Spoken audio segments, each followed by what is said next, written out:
તો સ્વાગત છે ફરી નવા બ્લોગમાં. આવ્યો તો ઓફિસે ને રિપ્લેસમેન્ટ ગણવાનો હતો તો ગણતો હતો, અને ગાડી જે આપણી પડી હતી એમને નીચે પાર્કિંગમાં, તો એ ફાઇનલી બેટરીવાળા ભાઈ આવ્યા તો બેટરી ચડાવીને એને સેલ્ફ માર્યો તો ચાલુ થઈ ગઈ.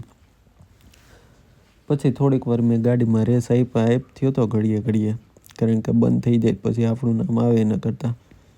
અને પછી બપોરે અમે જમવા બેસી ગયા. ગાડીની ટેન્શન તો નીકળી ગઈ ચાલુ થઈ ગઈ એટલે. અને બપોર પછી કંઈક એવા પાર્સલ આવ્યા હતા બહુ હેવી ભારે વજનવાળા, તો એ બધા પાર્સલ હારી અને પહેલાં માળે ચડાવી દીધા. પછી થોડીક વારમાં શેરડીનો રસ આવી ગયો તો એ પી લીધું. અને સાંજે આજ પછી આવતી વખતે હતી આજ મારા પપ્પાની ગાડી, તો એ લઈને આવી ગયા ઘરે આવીને પછી ગયા પાછા ખરીદીમાં કપડાં લેવા.